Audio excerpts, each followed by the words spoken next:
A massive thank you to Dan, Loki, Ashley, Colton and Corey for subscribing to the channel. If you're already featured in these clips, make sure you subscribe down below. Hello everyone and welcome back guys to a brand new video where today we're here back with round 15 of season 1 of the F1 22 My Team Career Mode. Well yes, today we head to the Dutch Grand Prix from Zandvoort. Of course, if you missed out on the video that went live yesterday from Belgium, had a couple of small issues with the upload, so if you have missed that one, would definitely recommend going back and checking it out. I was kind of very gutted that YouTube messed around when it went live because, yeah, it was a very good weekend, promising signs as we exit out of the summer break. But of course, yeah, we've got a little bit of R&D points and a little bit of money at the moment that needs to get spent, so I think we're going to try and reduce some of the build times around the facilities there. We need to be trying to get more upgrades quickly on the car, and then we'll also go... Oh, we can't do anything else, I don't think, at the moment. I should have brought a resource point upgrade.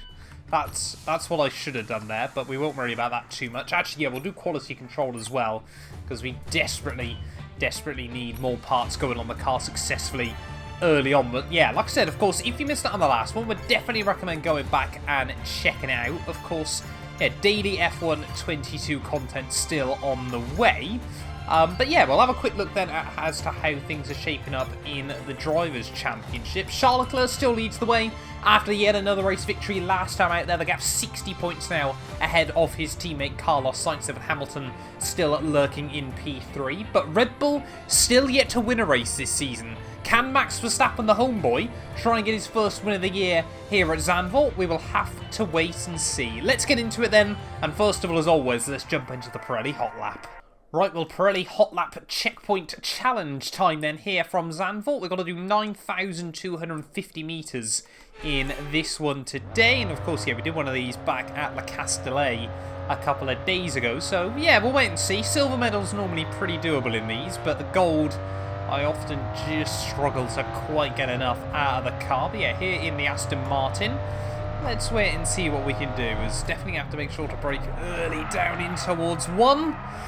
Apparently nowhere near early enough though. That's going to be a rather embarrassing way to start this lap there. Just beach the Aston Martin down at turn 1. But yeah, I'll have to wait and see as to how the rest of this goes then, as I'm definitely trying to use the F1 markers, as I've managed to go round a checkpoint. That's quite bad.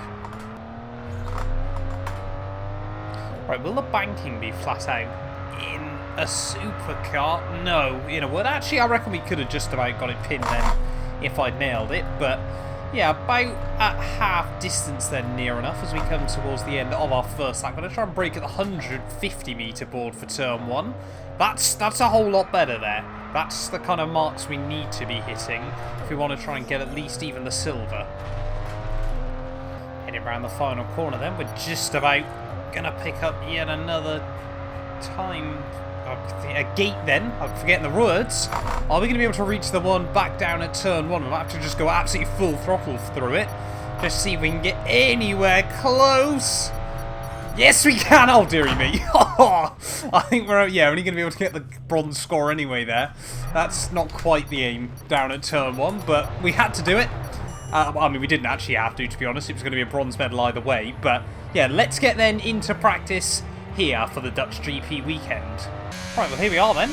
Dutch Grand Prix once more, of course, made its first debut back on F1 2020, if I remember correctly. And then of course, yeah, not always had the most fun around this venue, but like I said, I think in yesterday's video at Spa, if they've tweaked now up through the next fast right-hander, if they've tweaked the way the AI go through there, perhaps this track now can be a whole lot more fun in the next few Formula 1 games there, because like I said, it was just so depressing how much quicker the AI were around this venue. I mean, even through here, if you absolutely got the line nailed, they still be able to go through 7th gear pretty much pinned, irrespective of the upgrades on the car. But so far, tyre wear run, we're not looking great early on, but we'll keep at it as we're just a little bit out of shape, snagging the front, and that's not going to do us any favours. Yeah, Zandvoort's never been a particularly good track for tyres, as we did just abort the programme and restart it.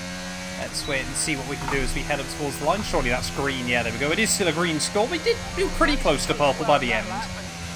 Right, and then jumping into our ERS practice program. Of course, the key now, just use as much battery as you can up towards the line, and then don't use any as the lap goes round, and you're basically therefore on a qualifying run without battery. 198 miles an hour down towards turn 1. It's certainly not slow. See, F122 really does feel like you're geared towards trying to run as little downforce as possible around most of the circuits. That seems to be the way the car's quick there as well. Use a little bit of battery as we head up the hill, but it's, yeah, really good middle sector. Got to try and find the time. Let's look at that. So much better now. The fact you're not losing a guaranteed 3/10 through there. Didn't even get a particularly good run, and we only lost about a 10th. There's again just where am I going around this track? It's really, as we head through that chicanes where I seem to gain a lot of time there. I always like to take quite a bit of curb through there, but out of the final corner. Seems like, yeah, we're not running much downforce around here, which has given us good speed down the straights, and that's going to be a purple score to finish off our practice. Let's get into qualifying then here in the Netherlands. Not convinced this is a circuit that will make it into Q2, but you never know, a nice surprise perhaps. Formula 1 is finally back in 2022, and now you can rep your favourite teams. Of course, using the F1 store, every team now has merch lineups available, whether you're an Aston Martin fan, a Williams fan, Mercedes, Ferrari, Red Bull, the choice is completely up to you. But yeah, check out the F1 merch store down below for all the official releases from all of the teams. And of course, as always, if you use our links as well, you massively help support the channel. So yeah, give it a look and see if there's anything you like.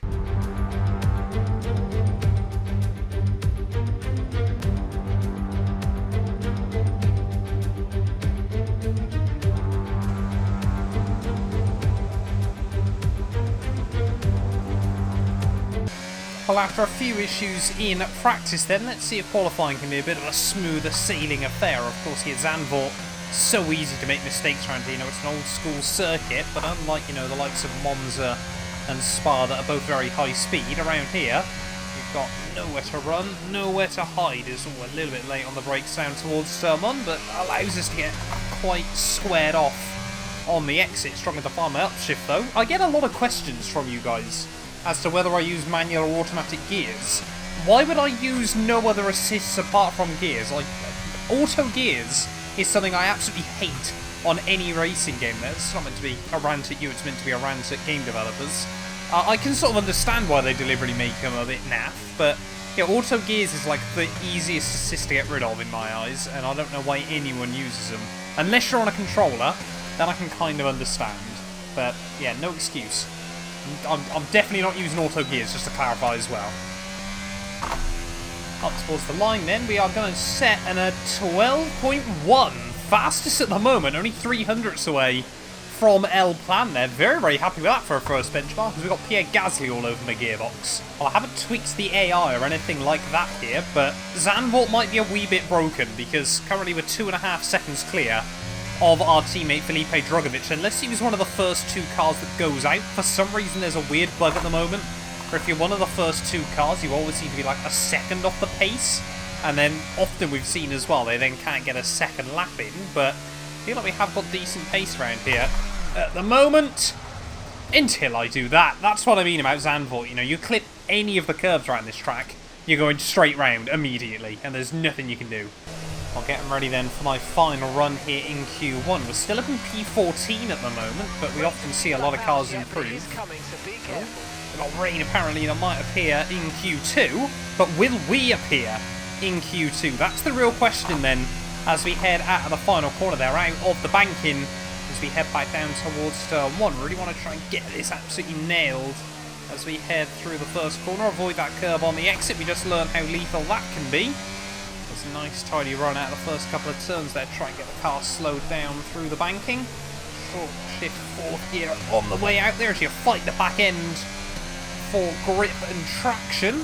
Up through the gears so as you wind left and right up towards the top of the hill. Oh, way too late on the turn-in. There's a nice arcing motion through there, but certainly not the line we wanted. As we head through this middle sector, it's all about just trying to keep it tidy. Don't snag the fronts. Don't allow the rear to get unhappy as well. As why is there a Haas trying to have a look up the inside? That's very, very off-putting as we head through the middle sector. But theoretically, you know, this track should be one that really suits our car.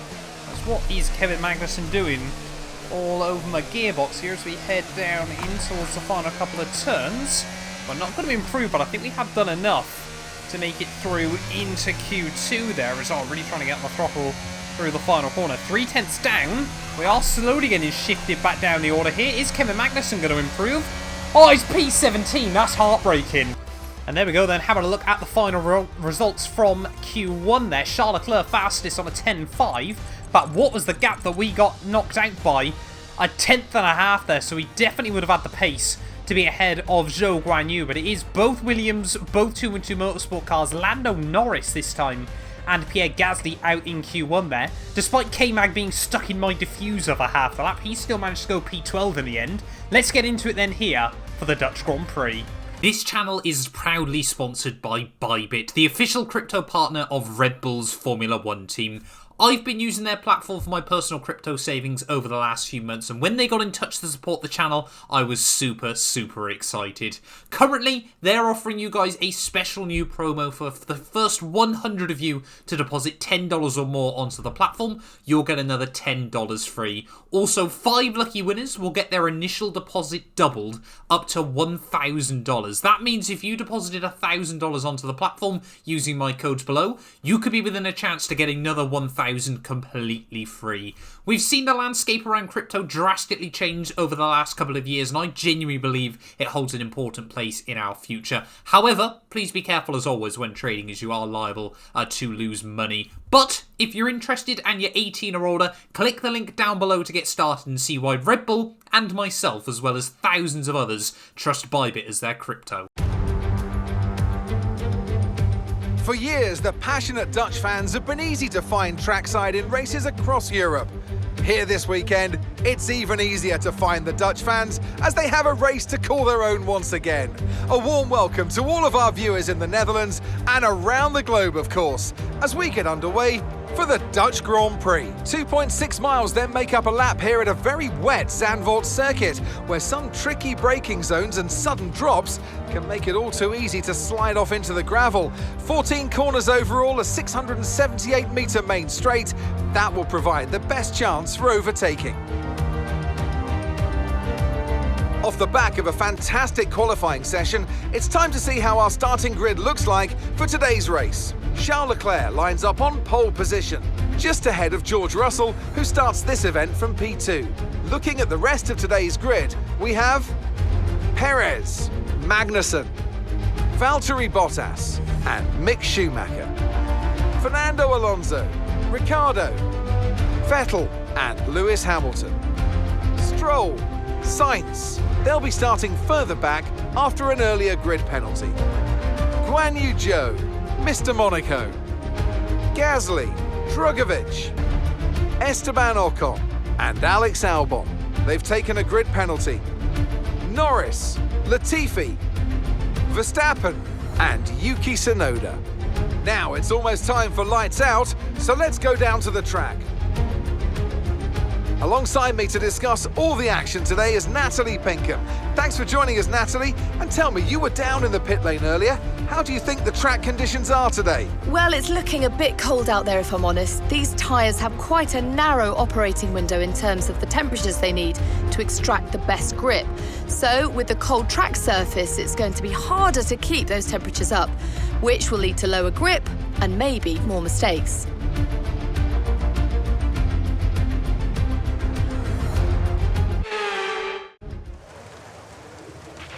Okay, here we go. I know what you can do. Don't let me down. Right, well here we are then, trackside for the Dutch Grand Prix. Round 15 already of the season here, and safe to say we're meant to see a lot of rain in the early laps here in ZANDVOORT. 36 though ahead of us today, and how many of those will it be raining for? That is the real question. But so many wet races on F1 22 so far. I really don't know what I've done to deserve all this. But yeah, starting P14 by virtue of some grid penalties. I mean, ZANDVOORT, not an easy track to overtake on, so I'm thinking, go aggressive lap 1 and park the bus for the rest of the afternoon. You know, homeboy Verstappen starting on the back row. Have to wait and see how he can get on. We've got Sainz and Hamilton starting directly in front of me. There's definitely going to be a big opportunity here to try and be brave early on in this Grand Prix. Brave, but hopefully not stupid. Well, safe to say the banking, I think, in the rain is going to be incredibly difficult to to try and keep the car in good stead, but try to line ourselves up then on the grid, ready for the Dutch Grand Prix. Put as much heat into the tyres as we possibly can. There we go, nice and purple, lined up pretty straight and true. Incredible parking according to Mark there. I can't get the words out anymore, but ready on the grid then for the Dutch Grand Prix. Round 15 of the year, 5 red lights, and it is going to be lights out, and away we go. Oh, and actually, look at that for a start there. Fantastic hookup. Straight past Guan Yu, Carlos Sainz, and maybe even Lance Stroll as we head down towards turn 1 there. A little bit of a snag at the brakes there. They're 3 wide in front of us. Look at that.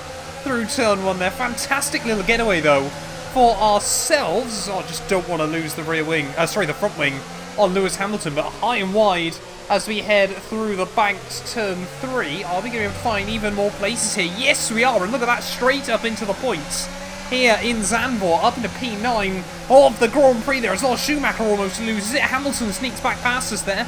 Ever the opportunist, Lewis Hamilton, with plenty of experience under his belt and already just struggling to get the car quite where I need it. We got yellow flags out. That means whoever it was on our inside, Sebastian Vettel, can't try to make a move right there, and that's critical that we're ahead of the Aston Martin early on here, because of course, yeah, we still want to try and outscore them in the championship. As here comes Seb back up the inside once more. I'm definitely not running enough downforce for the wets as we slot back in just ahead of Sebastian there. I think, yeah, the first few laps are definitely going to be a case of trying to hang on. Just look at that from Seb, trying to go for moves at any given opportunity here early on in this Grand Prix. Front end really just pushing out wide though through every single corner early on, and we might have a little bit of a train on our hands very, very quickly in this Grand Prix there. As you can just see, just cannot put the power down. Is out of the final corner. Sebastian Vettel once again going to get up and under me as we head back down towards turn 1. Of course, we have got tremendous straight line speed there. Can we hook it up around the outside of the Aston Martin again down at turn 1? We'll try and cut off his run on the exit there, and we will just about do it. So we hang on, P10 at the end of the opening lap there after a really good start. One of my best starts running in about the last 18 months. Nice to know I'm finally getting to grips with them for once on an F1 game. Oh, here comes Seb again though as we start lap 3. DRS of course won't be enabled in these conditions as we head back through turn 1, but Mark did say it was only going to be about 10 more minutes of this rain on the formation lap as we just slide our way back through there. As all Mick Schumacher can see the wheel tracks away. He went wide. Oh, come on, we are getting a little bit ragged early on here in this Grand Prix, and Zandvoort is not a track where you can afford to be particularly ragged, otherwise you're going to find yourself in a wall pretty quickly. But just trying to keep Seb at bay. These points could be, well, this point even could be critical. Charles Leclerc, every time he comes through, is just setting fastest lap after fastest lap there, as you can just see slap the wall through the final corner with the rear tyre there. We've suddenly just found a second, so we are definitely getting more and more confident with the car here, and the gap to Hamilton now has started to neutralise and might even go a little bit the right way. Didn't think we'd be battling the 7 world champion today, but you know what, we'll wait and see what happens as gap to Sebastian Vettel. Oh, come on, just opening up a little bit. So difficult to maintain consistency though in this car still. It is awful. We've got yellow flags out as just checking with Mark then about the weather. Looks like Daniel Ricciardo going slowly, so that's going to promote us up to P9 then, and yet another Mercedes power unit failure here on F1 22. This time it's Ricciardo. Now we've got a VSC. Not really going to change anything here, but at least it gives us a chance to cool down. And 1 lap later then, VSC has now come to an end. We did have a little bit of a buffer over Sebastian Vettel there, as we almost had a little bit of a buff as one of the wheels almost went down an Armco. Yeah, got to be careful not to burn out the tyres. The only problem I've got now is strategy. Of course, when we do pit over the changeover, I mean, we have to go softs. You just can't go on any other tyre on F1 22 against the AI when it's changeable conditions like this, which I seem to get all the time still at the moment. So we'll have to go softs, then maybe mediums. Might have to be soft hards through to the checkered flag. Effectively run a normal 1-stop with just a few laps at the start and intermediates as well. That's kind of just all we're doing there. These laps early on are just eating in to what would normally be a first stint.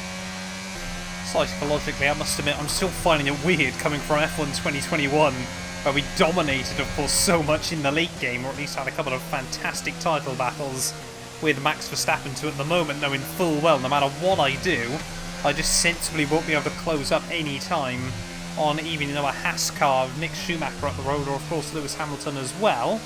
But luckily we have got the Aston Martins as rear gunners at the moment, and I'm hoping, when everyone does make the switch to drive, that they might just be able to sit in the way of, the likes of your Carlos Sainz's, your Max Verstappen's. Charles Leclerc just going faster and faster still every single time we come round to that checkered flag, but we are now under increasing pressure from Sebastian Vettel and Sir Lance, just trying to keep them both at bay still at the moment, as the AI might not be rapidly OP at the top of the hill, but they certainly are out of the final corner, just cannot put the power down in the same way they do. But I reckon, we're probably only about 2 laps away from a crossover onto dries. However, I am sort of looking at it going, could we take a set of mediums right the way through to the checkered flag?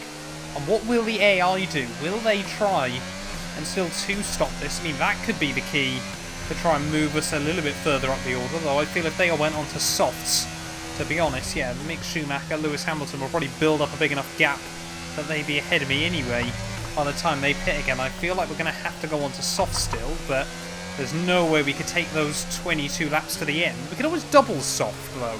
That might be the plan of action. That could be another interesting question then. If the track doesn't dry up within the next few laps, are we going to see a lot of the AI box onto another set of the inters? I feel like I was optimistic about this at Hungary, and they were all pretty clever and just stayed out. But you never know, here at Zandvoort could be a different story. Still a fair amount of rain on the screen, and of course definitely a fair amount of it on the circuit still, as you can tell. Okay, gap ahead is 9.6 seconds. Purple sector 1, hello. We're finding pace, we're rapid. That's it, the win's on the board.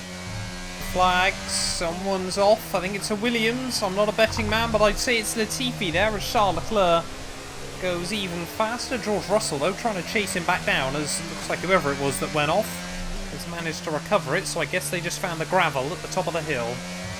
Still a lot of standing water around the venue, but Charles Leclerc into the pit lane then at the end of lap 18. So are we starting to see the AI move over onto another set of inters? Or is the crossover period finally upon us in this GP? Let's wait and see as we head out of the final corner. A lot of cars into the pits. We've got yellow flags out. Is that potentially with issues then? And are they on dries? No, they're not. So we've got a safety car. Oh, so that's really cost the likes of Charles Leclerc. Because now we might find, by the time the safety car comes back in, it could be time for dry tyres here, but of course I would pit under the safety car and go on to dries, but I'm very worried, this being F1 22, we saw back at Austria all the pandemonium that kicked off. I mean, to be honest, we might come out at this other side of the safety car period down in last place on a set of full wet tyres in a completely dry track. You just don't know at the moment. Well, having a look at the current race order then, Verstappen, Hamilton, Carlos Sainz down in 18th, 19th and 20th there. Tsunoda was the car that retired, actually, that brought out the safety car, but Perez leads the way ahead of George Russell, and Mick Schumacher up in the podium places there ahead of Charles Leclerc, who led for such a long time early on in this Grand Prix, but track still doesn't seem to be drying out, so I'm kind of hoping the safety car period comes to an end, and then either we'll box immediately or box in a couple of laps onto a set of dries. I'm not a betting man, but I feel I've just been screwed here, as everyone behind us, by the looks of it, that was in the train has come into the pits. We're up into P3, but we're going to have to box at the end of this lap onto a set of the dry compound tyres here, pretty much as we exit out then. So I feel like a lot of cars are going to be able to get an overcut on me. As, look at this, Charles Leclerc, George Russell straight into the pit lane as well. Pretty much everyone else in the field, it's going to be Bottas who leads the way off the restart there. But look, I'm so stupid. I mean, we're going to be down out of the points anyway by the looks of it, but that is so frustrating here as optimal turning point for our pit box still. Can we get a nice, clean, tidy stop? Why aren't we going? Oh, they're so annoying. I'm definitely not stopping between now and the end of the Grand Prix, but as we head out, why are you going so slowly, George?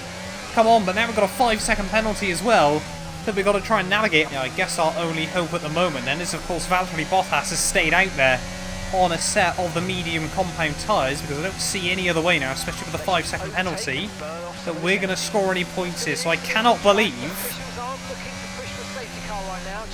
Well, what's happened? I don't know anymore. But yeah, it's so frustrating. The fact, you know, the safety car, you just have no control over it.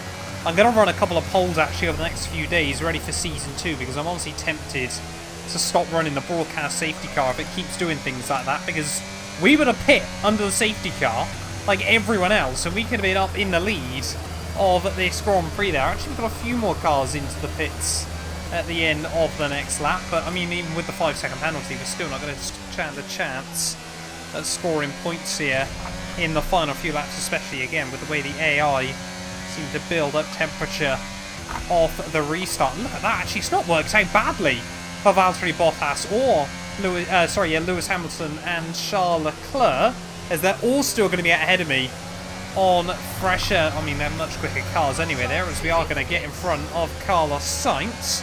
Maybe we can get around Hamilton as well, as battling it out with a 7-time world champion, and cold rubber versus very warm rubber. We will take the place. So I'm going to P11 once again there. We might finish P11 on the road here. I don't think we're going to have the pace to hold up Hamilton. But how frustrating is that? You know, there was definitely safe points on offer today, as George Russell sends it up the inside of the man he took the seat off. He took his seat and now he's taking his place in this Grand Prix there. George Russell taking Bottas of everything he's got. As now, I mean, one upside to this is Felipe Drugovich having the race of his life now. I think he's up in P4 or maybe in P5 here. If he can bring that home, that'd be some good points for the team. And now there's someone into the pits. Please don't tell me that's Felipe. No, it's not. So I think, yeah, Drugovich is over to P4 then here. Love that from our teammate. He deserves it. Oh, a little mistake there, Hamilton. Oh, Hamilton's still having a look up the inside. Somehow we hold on around the outside, but it's going to be a mammoth task to try and defend from the Mercedes and the Ferrari right the way through to the checkered flag here. The two fastest cars at the moment. Oh, no! There's a new strategy available on the MFD. Okay, we've been informed of an incident which has resulted in lots of loose debris on the track. A safety car is being deployed. That is so frustrating.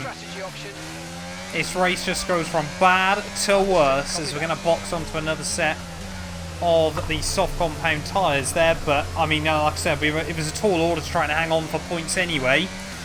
But, I mean, with the 5-second penalty, we weren't going to get points at all. But that is so annoying. I said about the curbs being lethal around here. Honestly, I'm tempted just to save mileage on the engine at the moment. But this race has been so unpredictable up to now. I may as well. I might be able to actually get rid of the 5-second penalty. Yes, we will in the pit lane. So, I mean, I'm shaking my fist in celebration there. It just means we're not going to have a penalty when we get round to the checkered flag. But, yeah, I need to change the front wing as well there. This has just been a disaster for a lot of the second half. That safety car has completely screwed me. The first one. Well, as soon as I catch up to the safety car queue, then safety car is going to be coming in at the end of this lap. As the only reason, to be honest, I'm staying out to the end of this race is just to make sure Drugovich doesn't get screwed. We've already seen today under safety car just how bad the game is at simulating what's going on. So it may as well just stay out there, so it manually has to force Drugovich to hopefully come through for P4 here, as we're going to try and be aggressive. Whoa! What happened? Let me know you're okay.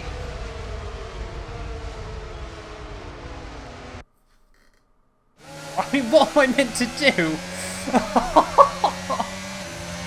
I literally was just saying how we were going to try and make sure we were aggressive late on in the afternoon, and then Lando Norris on the brakes about 50 metres early into turn 1 there. I'm guessing he's trying to avoid the Williams of Albon just in front of him. I mean, we went into the back of him. I can't blame anyone else but myself in that situation there. You can just see here, normally you brake at about 75 metres. Lando's already on the brakes as we head back down towards turn 1, and to be fair, I think he was going to try and line up a move on Albon, so we tried to avoid him at the same time he went for an overtake on Alex Albon there. So there was a little bit of moving in the braking zone from Lando Norris, but all of that here from Zandvoort, the two safety cars, and at the end, I think that's our first, yeah, it must be our first retirement of the year Oh, the Dutch Grand Prix is brutal, but we're out, and now I've got to hope the game hasn't screwed Drugovich out of his first points for the second time this season.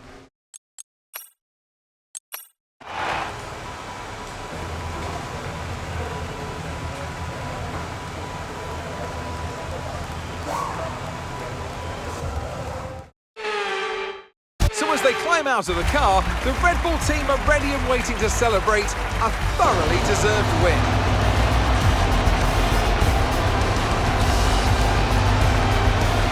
Natalie Pinkham, how do you think they were able to set themselves apart today?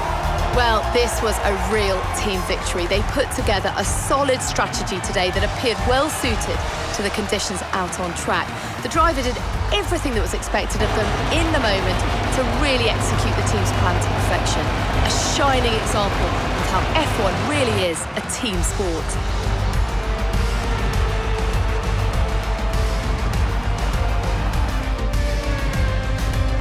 Drivers are en route to the podium as we speak. What a fantastic win for the Red Bull team.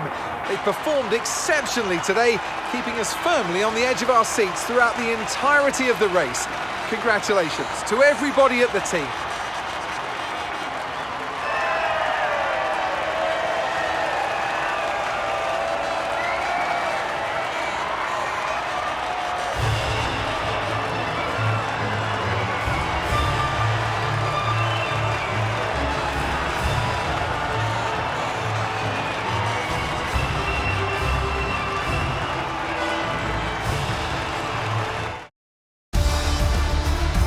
Let's have a quick look at how the drivers' standings have changed. Charles Leclerc, currently leading the championship standings, extends his lead even further with this result. Let's focus on the driver of the day.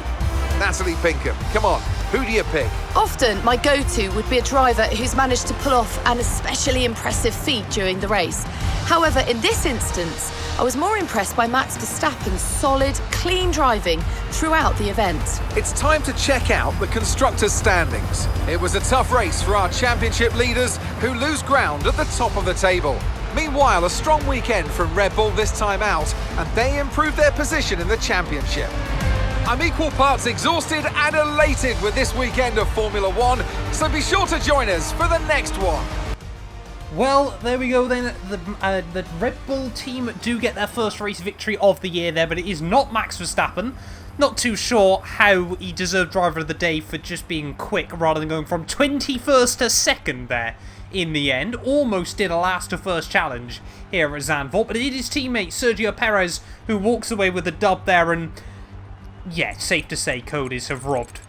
Look at how would Drugovich have finished 17th there? He was 4th with like 7 laps to go of this Grand Prix. I said, you know, F1 22 just cannot simulate things behind the scenes, and I must admit I'm getting a little bit frustrated with a few things on this game early on in the life cycle there. But Charles Leclerc third ahead of Carlos Sainz, Hamilton, Mick Schumacher, George Russell, Bottas, Ocon, and yes, Seb. I mean, even he dropped back down from a podium to P10 at the end of the Grand Prix there, so really not too sure how I feel with the game after this weekend's worth of racing there. Championship-wise, that does mean Bottas jumps K-Mag, Mick jumps Lando Norris, though further down the order, so Mick Schumacher making plenty of progress at the moment there. Sebastian Vettel with another critical point jumps Pierre Gasly, and constructors-wise then, Red Bull re-jump Mercedes, Haas jump Alpine as well, up into P4 once again, but AlphaTauri now still on 9, 1 point now clear of Aston Martin. He had Drugovich, so basically what we're saying is, had I not crashed into the back of Lando Norris,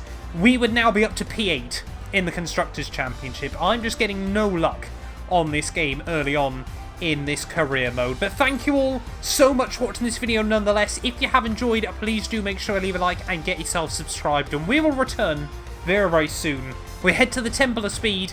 We'll be back tomorrow at Monza. You guys do not want to miss that. None of these videos would be possible without the help of our channel members. So a massive thank you to all of the names you see on your screens currently for helping support the channel. You can join them by clicking the join button down below. And yeah, thank you once again to everyone that continues all the insane support on my work.